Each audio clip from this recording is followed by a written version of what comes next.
ये लाइव आएंगे, अगर आपको लाइव शो होता है तो पहले तो आप कुछ भी कमेंट में मैसेज कर देना, हेलो या कुछ भी, तो हम यहाँ से आपको रिक्वेस्ट भेजेंगे लाइव। हाँ हाँ हाँ, यही इसमें आप कमेंट, हाँ इसमें आप मैसेज करोगे तो हम आपको रिक्वेस्ट भेजेंगे यहाँ से। तो आप कर दिया, 1 मिनट देखने दो रामलाल शर्मा जी, 1 मिनट। हाँ 1 मिनट। हाँ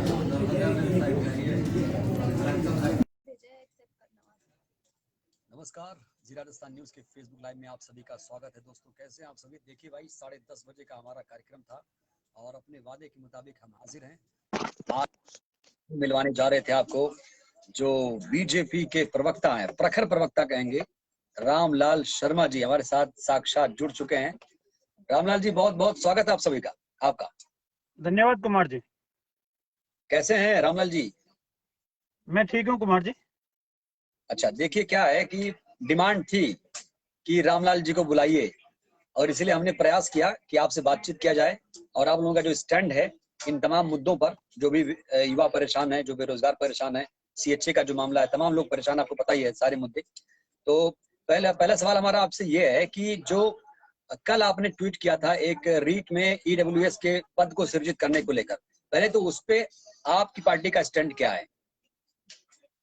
देखिए कुमार जी, राजस्थान के अंदर लाखों युवाओं की मांग भी है और उन्होंने डिमांड इस बात की थी कि राजस्थान सरकार जो वैकेंसियां पहले निकाली थी और जो वैकेंसियां अब निकाल रही है, उनके अंदर ईडब्ल्यूएस का जो रिजर्वेशन है, उनकी पोस्टें भी इनको क्रिएट करनी चाहिए और वो पोस्टें अलग से इनको निकालनी चाहिए।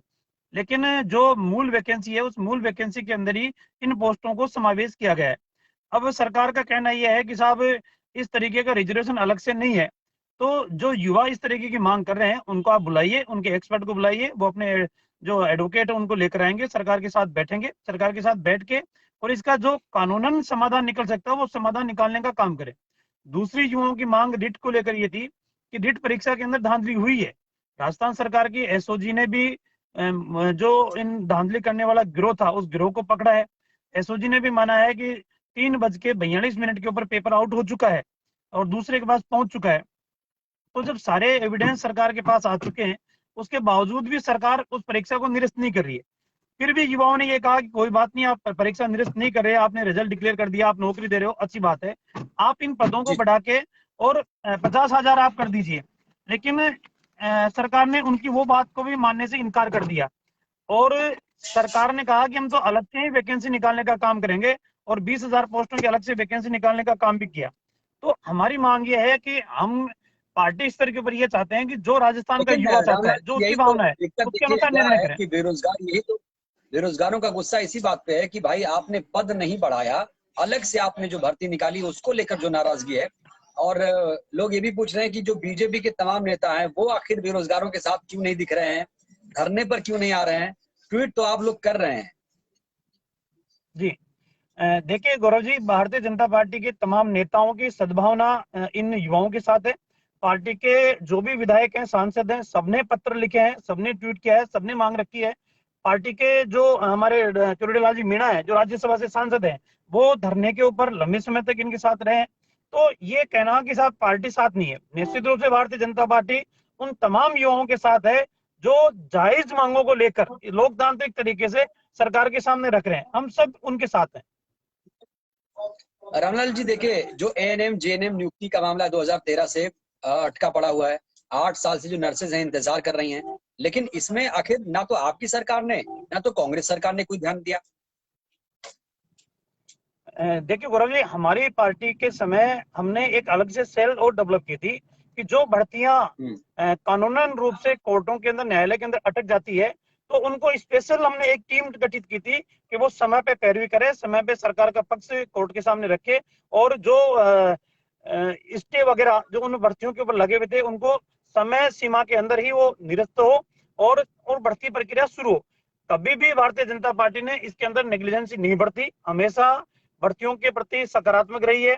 2003 से 8 तक की हमारी सरकार थी, उस समय हमने शिक्षकों की भर्ती और कई जोधपुर हाई कोर्ट के अंदर मामला गया, राजस्थान हाई कोर्ट के अंदर मामला गया, लेकिन फिर भी सरकार का पक्ष मजबूती से रखकर उस भर्ती को कंप्लीट करने का काम किया था। तो हमने कभी उदासीनता बरती नहीं। लेकिन भारतीय जनता पार्टी अभी भी कह रही है सरकार जो वादे किए थे, जो उन वादों को पूरा करने का काम करे, और जो राजस्थान में आज भी 1.5 लाख से अधिक पद रिक्त पड़े हैं, उन पदों को भरने का काम सरकार करे। बिल्कुल रामलाल जी, देखिए प्रदेश की जो हालत है, कहते हैं बेरोजगारी भी किसी वायरस से कम नहीं है, और हरियाणा के बाद दूसरे नंबर पर राजस्थान आता है बेरोजगारी में। ऐसे में अब एक और नई मांग जी। उठ रही है। जो कोविड हेल्थ असिस्टेंट हैं वो कह रहे हैं 7,900 में हमारा खर्चा नहीं चलता है, और महंगाई देखा जाए तो उसमें अनुपात कहीं फिट नहीं बैठता है।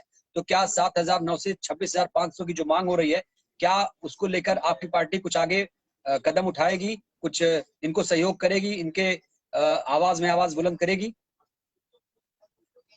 देखिए, हमारे समय प्रबोधक जो लगा के गए थे, प्रबोधक इनके राजीव गांधी पाठशालाओं के अंदर जो टीचर लगा के चले गए थे 98 से लेकर 2003 के जी। बीच के अंदर, हमारी सरकार ने आने के बाद में उनको स्पेशल उनकी आयु में भी रिबेट देने का काम किया, और उसके साथ उनकी परीक्षा की एक प्रक्रिया अपनाकर उनको रेगुलाइज करने का काम किया था। वो एक बहुत बड़ी संख्या थी। अभी भी भारतीय जनता पार्टी इन तमाम संविदा कर्मी जो अल्प वेतन के आधार पर काम करने वाले हैं उनके साथ खड़ी है। हमने सरकार के सामने भी ये मांग रखी थी कि आपने वादा किया था, और आपने बीडी कल्ला जी के अध्यक्षता में एक कमेटी भी बनाई थी कि संविदा कर्मियों को हम नियमित करने का काम करेंगे। लेकिन अब पहले वो एक कमेटी बीडी कल्ला जी की अध्यक्षता में बनी हुई थी, अब इन्होंने एक और कमेटी के ऊपर कमेटी बनाने का काम किया है। तो सरकार सिर्फ टाइम पास कर रही है। इन संविदा कर्मियों को रेगुलराइज करने के लिए कभी सरकार का सकारात्मक प्रयास नहीं रहा। भारतीय जनता पार्टी के प्रतिपक्ष के नेता गुलाब चंद कटारिया जी ने विधानसभा के अंदर पटल के ऊपर है, उन्होंने कहा था कि 6,000 रुपए के अंदर कैसे व्यक्ति अपना पेट का लालन पालन और परिवार को चलाने का काम करेगा। हम भारतीय जनता पार्टी के तमाम कार्यकर्ता, तमाम नेता इन संविदा कर्मियों को, अल्प वेतन भोगी कर्मचारी है, उनके साथ खड़े हैं, और सरकार को एक उचित तरीका निकालकर इनका समाधान करना चाहिए। देखिए रामलाल जी, इतने सारे पत्र रीट के समर्थन में लिखे गए, मुझे नहीं लगता कि किसी मुद्दे पर इतने विधायकों ने, मंत्रियों ने पत्र कभी लिखा हो किसी भी राज्य में।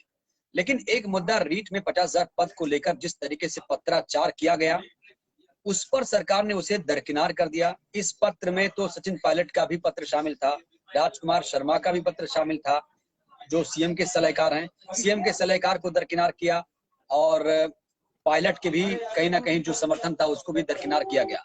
क्या वजह है कि सरकार इस मुद्दे को नहीं छू पा रही है? इस मुद्दे को लगता है इसकी गंभीरता को नहीं समझ पा रही है। गहलोत जी ने कह दिया कि अब वो नहीं दे पाएंगे, इनको अब नौकरी नहीं दे पाएंगे।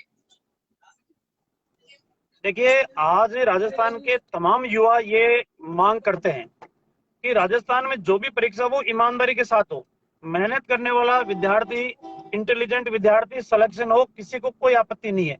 लेकिन अपने घर के पैसे खर्च करके 1-2 साल मकान किराए के ऊपर लेकर अपने परिवार से दूर रहकर मेहनत करता है, परिश्रम करता है, कोचिंग ज्वाइन करता है, वो विद्यार्थी तो उस परीक्षा से वंचित रहता है। और ऐसे मुन्ना भाई सेलेक्ट होके चले जाते हैं जिन्होंने जीवन में कभी मेहनत और परिश्रम किया ही नहीं, सिर्फ व्यवस्थाएं करने का काम किया है। तो आज भारतीय जनता पार्टी उन लाखों मेहनत करने वाले युवाओं के साथ खड़ी है जो ईमानदारी से परीक्षा चाहते हैं।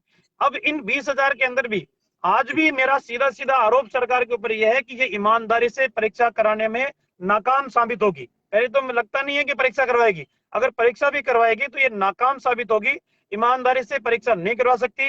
राजस्थान के अंदर तमाम युवा इसलिए नर्वस है कि पुलिस की भर्ती परीक्षा लो, चाहे ग्राम विकास अधिकारी की परीक्षा लो, चाहे फॉरेस्ट की बड़ा परीक्षा सवाल, लो, रामलाल एक जी, भी बड़ा परीक्षा ऐसी सवाल नहीं है यही जिसका है। पेपर लीक हुआ हो। ठीक है, आप लगातार सरकार को कह रहे हैं कि सरकार को ये करना चाहिए। बड़ा सवाल तो ये भी है कि अगर सरकार नहीं करती है तो आप लोग इसके खिलाफ क्या करेंगे? क्या सड़क पर उतरेंगे, धरना देंगे, प्रदर्शन करेंगे? बड़ा सवाल ये लोग पूछ रहे हैं कि रामलाल जी से पूछिए, क्या वो शहीद स्मारक पर पहुंच रहे हैं कि नहीं? निश्चित रूप से गौरव जी, भारतीय जनता पार्टी के तमाम कार्यकर्ता लोकतांत्रिक तरीके से जो भी प्रतिपक्ष की भूमिका के अंदर जो मुद्दे उठाने हैं उनको उठा भी रही है, उनका साथ भी दे रही है। लेकिन सरकार की एक डंडा इस बात का चल रहा है, कोविड का बहाना लेकर आप इतने लोगों से ज्यादा इकट्ठे नहीं हो सकते। भारतीय जनता पार्टी के कई जिलों के अंदर कई कार्यकर्ताओं के ऊपर सरकार ने मुकदमे दर्ज किए हैं, हमने मुकदमे भी सहन किए हैं। कई जगह हमारे कार्यकर्ताओं ने प्रदर्शन किए, उनके ऊपर लाठीचार्ज भी सरकार ने किया, हमने लाठियां भी खाई है। लेकिन हम इन तमाम सरकार की नाकामियों को जनता के सामने लाने का प्रयास पहले भी कर रहे थे, वर्तमान में भी कर रहे हैं और आगे भी करेंगे। रामलाल जी, एक ट्रेंड देखा गया है, एक ट्रेंड जो सियासत में होता है कि जब कोई पार्टी विपक्ष में होती है तो इन मुद्दों को जोर शोर से उठा देती है, और जो सत्ता में आती है तो दूरी बना लेती है, सोशल डिस्टेंसिंग बना लेती है। क्या इस तरह का रवैया बदलना चाहिए सियासत में? आप गौरव जी आंकड़े उठा कर देख लो, 2013 से लेकर 2018 और इनके शासनकाल के अंदर 2008 से लेकर 2013 तक का इनका शासनकाल रहा। आप देख लो कि किस सरकार ने कितने लोगों को नौकरियां देने का काम किया है, या रोजगार जनरेट करने का काम किया है, या युवाओं को अवसर देने का काम किया है।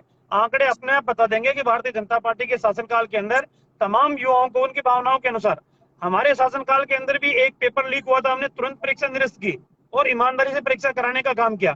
इनकी सरकार के अंदर तो इन्हीं की एजेंसियों ने माना है कि हाँ पेपर लीक हुए हैं, मुन्ना भाई पकड़े गए हैं, कई प्रशासनिक अधिकारियों के खिलाफ कार्रवाई हुई है, उसके बावजूद भी परिणाम घोषित करने का काम किया। तो गौरव जी हम तो ये चाहते हैं कि आज जो बात हम कह रहे हैं, सत्ता में आने के बाद भी हमारा स्टैंड यही रहेगा, इनके प्रति सहानुभूति पूर्वक इनकी समस्याओं का समाधान करने का काम हम करेंगे।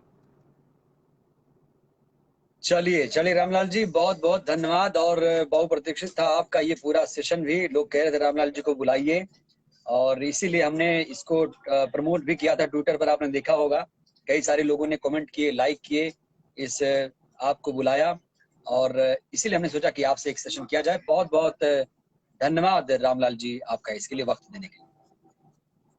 जी Gaurav ji, thank you Gaurav ji, thank you.